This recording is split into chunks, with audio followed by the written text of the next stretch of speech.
السلام علیکم دوستو، میں ہوں محمد نوشاد قاسمی تارپوری۔ میرے یوٹیوب چینل نوشاد ٹیچ پر آپ کا خیر مقدم ہے۔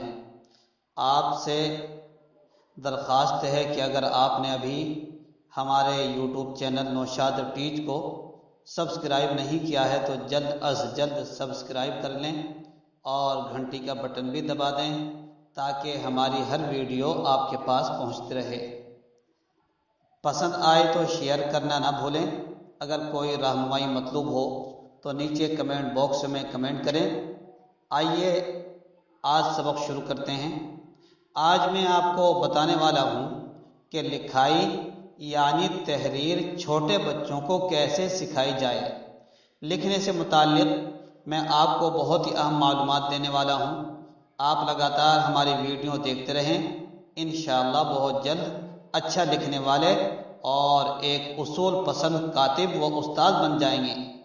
محترم ناظرین، اگر آپ چھوٹے بچوں کو اردو سکھانا چاہتے ہیں تو یہ اصول ہمیشہ یاد رہے کہ جو سبق بھی پڑھایا جائے اس کو لازمی طور سے لکھایا بھی جائے تاکہ لکھنا پڑھنا دونوں آ جائیں، اور ابتدائی طور پر حروف تہجی کی شناخت کرانے کے لیے تحریر کی مشق اگر ہو سکے تو لکڑی کی تختی پر کرائی جائے، کیونکہ لکڑی کی تختی پر بچوں کا نرم ہاتھ زیادہ اچھی طرح بیٹھتا ہے اور حروف کی نشست صحیح طور پر سیکھی جا سکتی ہے۔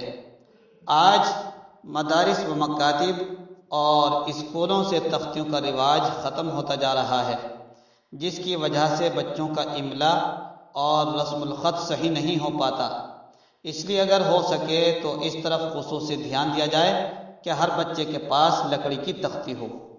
اگر کسی وجہ سے لکڑی کی تختی نہ ملے، جیسا کہ آج کل نایاب ہو چکی ہیں، تو بچوں کو کاپی پر کچی پینسل سے لکھوایا جائے۔ ڈاٹ پین کا استعمال ہرگز نہ کرایا جائے۔ ہاں اگر میسر ہو جائے نب والا پین استعمال کرنے میں کوئی حرج نہیں ہے، لیکن ابتدائی طور پر کچی پینسل سے ہی لکھوائیں۔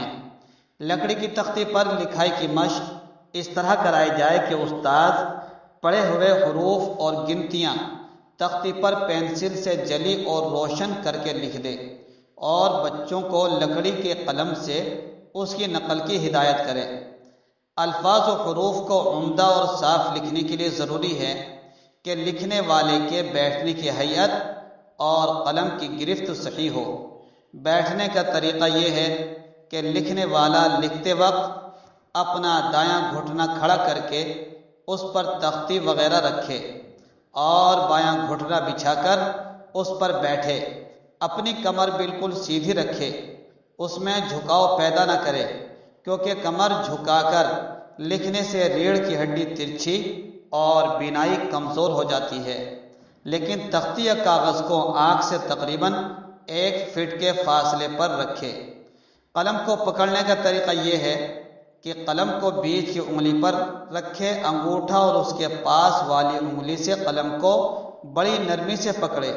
لہذا معلم صاحبان ہر بچے کو لکھنے کے لیے بیٹھنا اور قلم پکڑنا بھی سکھائیں اور قلم بنانا بھی۔